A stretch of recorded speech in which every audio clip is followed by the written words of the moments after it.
क्या ध्यान देना है? ध्यान से बात को सुनना है।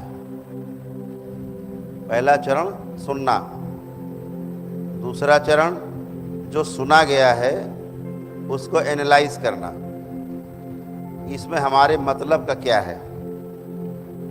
जो हमारे मतलब का है उसको रखा जाए, जो मतलब का नहीं उसे छोड़ दिया जाए, उस पर ध्यान ना दिया जाए।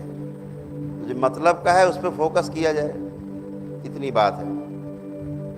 और जिस पे ध्यान से सुना है आपने, फिर मनन कर लिया है, उस पर अच्छे से एनालाइज कर लिया है क्या अच्छा है इसमें।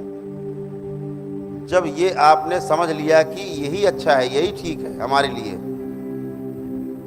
ऐसा जिस दिन आपको समझ में आ जाएगा, अभी सूचना मिली कि ऐसा करने से अच्छा होगा, ये सूचना है, लेकिन जिस दिन आपको ये बात समझ में आ गई कि ये विकल्प नहीं इस बात का, अब कोई विकल्प नहीं, तो वो आपके आचरण में आ जाएगा। आपके आचरण में वो चला जाएगा। तो उसे महापुरुषों ने कहा निधिध्यासन, उसे निधिध्यासन नाम दिया। ये 3 चरण पूरे करने के बाद जो चौथा चरण फिर अपने आप घटित होता है, जिसे कहते हैं समाधि, वो चौथा चरण है। समाधि का अर्थ ये कदापि नहीं कि आप भगवान बुद्ध बन गए। समाधि का अर्थ ये है कि इच्छा विचार आशाएं आपकी केवल रुक गई हैं, ऐसा प्रतीत होगा। ऐसे थोड़े थोड़े अभ्यास से आपको तमाम चीज़ों से मुक्ति मिलती जाएगी। पहले तो सिखाते हैं, महापुरुष कहते हैं कि पहले वो कहते हैं मेडिटेशन, कहते हैं अंग्रेजी में एक शब्द कहते हैं मेडिटेशन कर रहे हैं। मेडिटेशन जो है वो ध्यान नहीं है, ध्यान की प्रक्रिया है। जैसे नींद एक घटना है, क्रिया नहीं है। आप करो नींद आ जाए, नहीं आएगी, वो तो आप पता नहीं कब सो जाओगे। ऐसे ही समाधि का अनुभव है कि ध्यान करते करते और कब क्रिया में बदल जाएगा, कब ध्यान हो जाएगा पता ही नहीं, कहाँ पहुँच जाओगे। ऐसे ही निद्रा है। निद्रा के लिए लेटना आवश्यक है, बिस्तर पे आरामदायक मुद्रा में लेटना बैठना आवश्यक है, तभी निद्रा आएगी। ठीक है, आप चल रहे हैं तो निद्रा आना मुश्किल काम है। ऐसे ही ध्यान का है, पहले मेडिटेशन से गुजर करके तब ध्यान तक पहुंचते हैं। ध्यान घटना है ना, और वो अपने आप घटित होती है, आपको करना नहीं होता। केवल करने के लिए प्रस्तुतिकरण आपका सही हो, उसके लिए आप तैयार हों, एक अच्छे आप रिसेप्टर बन के बैठे हों। मैं कौन हूँ, मैं समझना चाहता हूँ मैं हूँ कौन, मैंने जन्म क्यों लिया, मैं यहाँ क्यों हूँ। ठीक है, तो जब आपके अंदर कुछ प्रश्न रहेंगे तो उसी के अनुसार आपकी जो अच्छी स्मृतियाँ हैं वो धीरे धीरे वहीं पे कनेक्ट हो जाएंगी जहाँ से आपको उत्तर मिलना है। खेल यहाँ भी स्मृतियों का ही है, खेल यहाँ पर भी स्मृतियों का ही है। वो खराब स्मृतियों का खेल था, ये अच्छी स्मृतियों का खेल है, इतनी सी बात है। तो चरण पहला क्या, ठीक से सुनना है, सुन के फिर वैसा जो अपने लायक है उसको ग्रहण करना है, समझना है, एनालाइज करना है। उसके बाद अपने आचरण में आ जाएगा तो समाधि के लिए तैयारी हो जाती है। तो अपने को ध्यान से क्या सुनना है, जो हम आपसे बात करने जा रहे हैं, पूरा अवेयर रहना है। पूरा सुनते समय पूरा का पूरा यहीं रहना है, उड़ना नहीं है, टेक ऑफ नहीं करना है, पूरा का पूरा यहीं रहना है। और जो सुनना है वो पूरा सुनना है। अच्छा लग रहा है, खराब लग रहा है, सुनना पूरा है, लेकिन एनालाइज बाद में करेंगे। आराम से बैठ के करिए कि ये बात हुई थी, वो ये बात हुई थी, तभी आप सोच पाएंगे जब ध्यान से आपने सुना होगा। नहीं चूक जाएंगे तो फिर आप कुछ और मिला देंगे अपना, तो गड़बड़ होगा।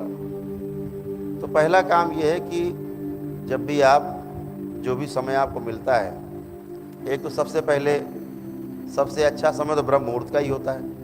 नहीं मिलता है आपके कामकाज की वजह से, आपकी लाइफ स्टाइल वैसी नहीं है, तो मैंने आपको बताया कि सोने का समय कैसा हो, उसमें भी चूक जाते हैं। तो जब भी आप उठते हैं, जब भी आप उठे बिस्तर पर, उठकर ईश्वर को धन्यवाद दीजिए, भगवान भोलेनाथ और माता कामाख्या को धन्यवाद दीजिए कि आज का दिन आपने हमें फिर दिया, फिर आपने एक अवसर दिया कि हम प्रमाणित हो सके। तो सुबह धन्यवाद देना है कि आपने आज का दिन हमें फिर से दिया कि हम अच्छा कर पाएँ। और हम ये संकल्प लेते हैं कि जो आज आपने हमें ये दिन दिया है, आज का दिन हमारे जीवन में, हम आज अच्छा सोचेंगे, अच्छा बोलेंगे और अच्छा करने की कोशिश करेंगे। झूठ कम से कम बोलेंगे।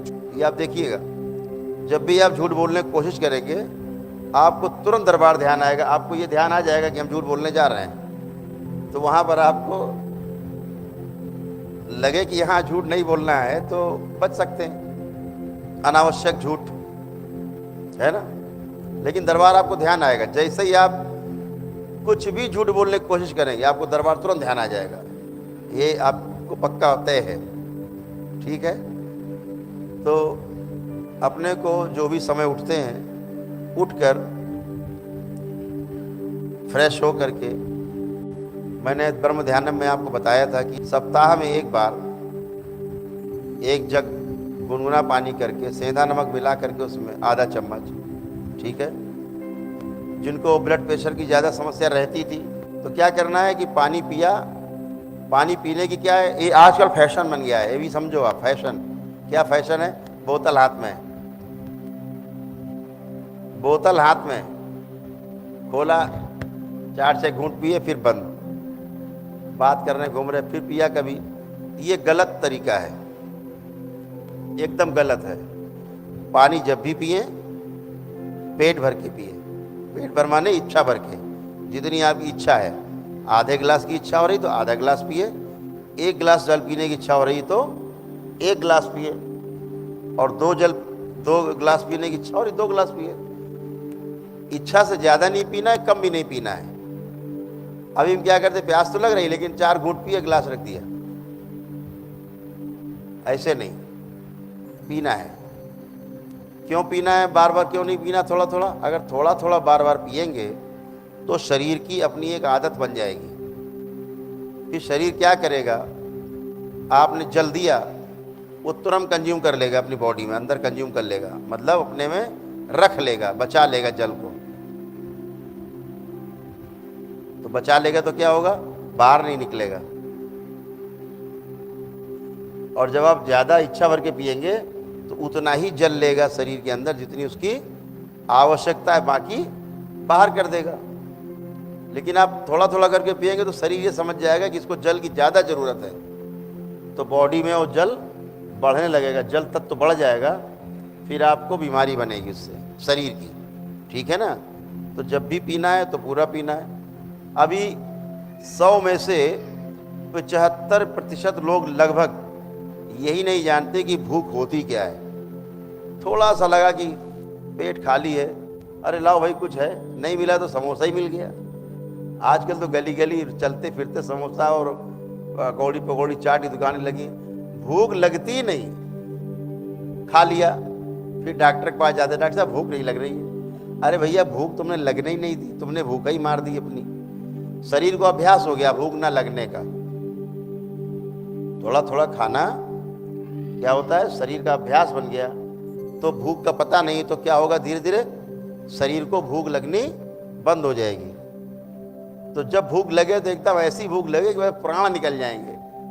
अगर उस समय आप खाना खाते हैं तो क्या होगा, शरीर भोजन को बहुत अच्छे से पचाएगा, बहुत अच्छे से पचाएगा। और जब अच्छे से पचाएगा तो शरीर में लगेगा भी, और पेट भी साफ रहेगा।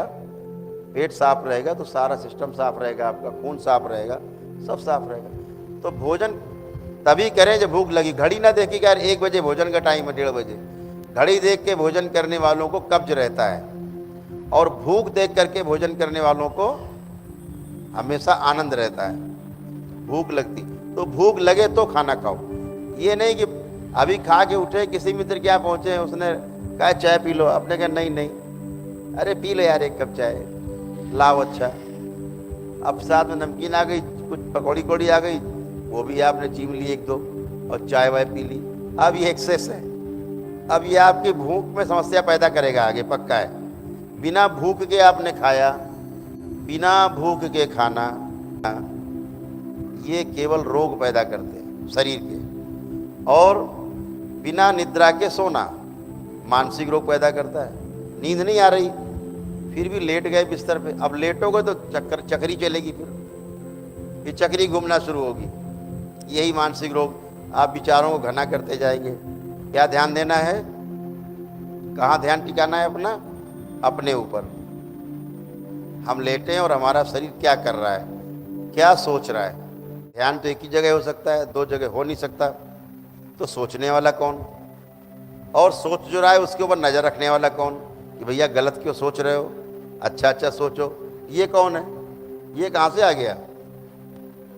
तो ये आता है आपके ही अंदर मौजूद है, जीवन में आपके क्रियाओं के रूप में मौजूद है। कौन सी क्रियाएं हैं? जीवन की जो 10 क्रियाएं हैं मुख्य, उसमें से एक क्रिया है, उसका नाम है वृत्ति। उसका नाम है वृत्ति, जिसको आप बार बार कहते हो पुनरावृत्ति कहते हैं। तो वृत्ति जो है कैसी है? जीवन का एक भाग है। आत्मा, बुद्धि, चित्त, वृत्ति और मन, ऐसे 5 चीजें। मन के ऊपर वृत्ति की दृष्टि बनी रहती है, वृत्ति के ऊपर चित्त की दृष्टि बनी रहती है, चित्त के ऊपर बुद्धि की दृष्टि बनी रहती है, और बुद्धि के ऊपर आत्मा की दृष्टि बनी ही रहती है। इसीलिए आपको क्या सही है क्या गलत है इसका पहले से पता रहता है, करने में फेल हो जाते हैं। जो होगा देखा जाएगा, कर डालो, लेकिन दृष्टि बनी हुई है, इसीलिए आप देख पा रहे हो सब। तो मन जब भागता है, उसको पकड़ के लाने वाला, हम कहते हैं भाई ध्यान करो, पता लगे बंबई पहुंच गए। तो किसने देखा बंबई पहुंच गए आपके अंदर? तो वृत्ति ने, ये नजर रखती है। तो देखा और फिर आप तुरंत आ जाते हो, मन तो चोर है, अरे देख लिया, फिर वापस आ गए, यही वर्तमान में आ गए।